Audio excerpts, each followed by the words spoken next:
La pauvreté était bien existante avant l'explosion.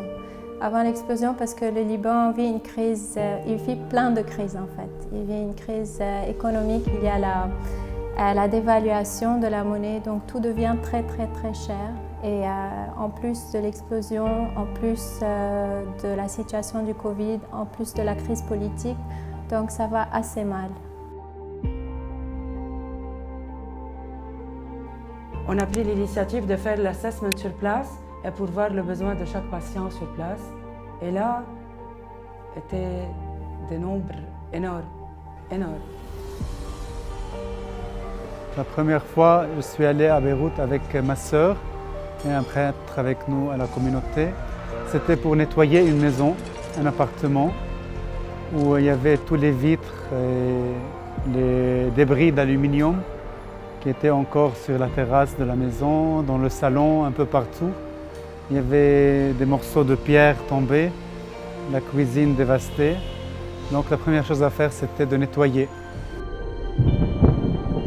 Je suis descendue après l'explosion, c'était très difficile. Je pense qu'il n'y a aucun mot qui peut assez décrire ce que j'ai vu, ce que j'ai entendu, toute la destruction qu'il y avait. C'est vraiment le terme qui peut correspondre un peu le plus, c'est apocalyptique, vraiment. Et c'est quelque chose, je pense, duquel soit on ne s'en remettra pas, soit ça prendra beaucoup de temps.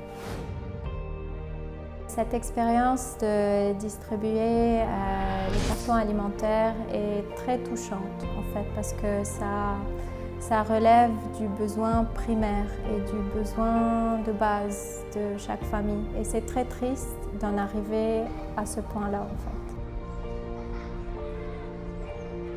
Étant sur le terrain, quand on a commencé les bilans avec les adultes, le besoin était pour des walkers, des attelles, un travail orthopédique.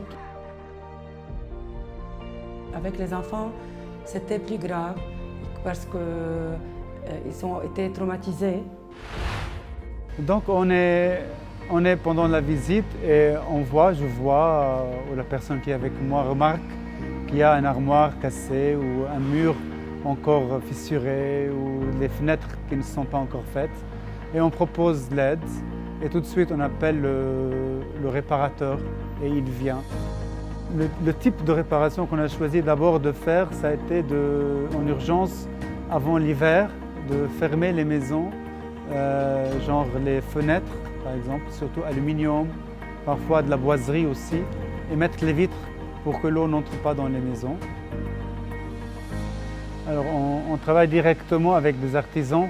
On ne prend pas contact avec de grosses entreprises, d'abord parce que nous avons fait le choix de faire plusieurs réparations avec un petit budget. Et donc c'est un corps de métier local qui a été touché ou pas par l'explosion d'ailleurs.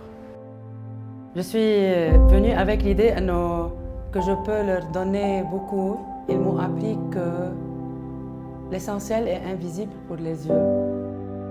Il y a beaucoup de familles qui sont dans le besoin. Donc je n'ai pas pu ouvrir mon frigo et manger à ma faim ou nourrir mes enfants sans penser à toutes les familles qui sont dans le besoin. Mais après tout traumatisme, on peut sortir plus fort.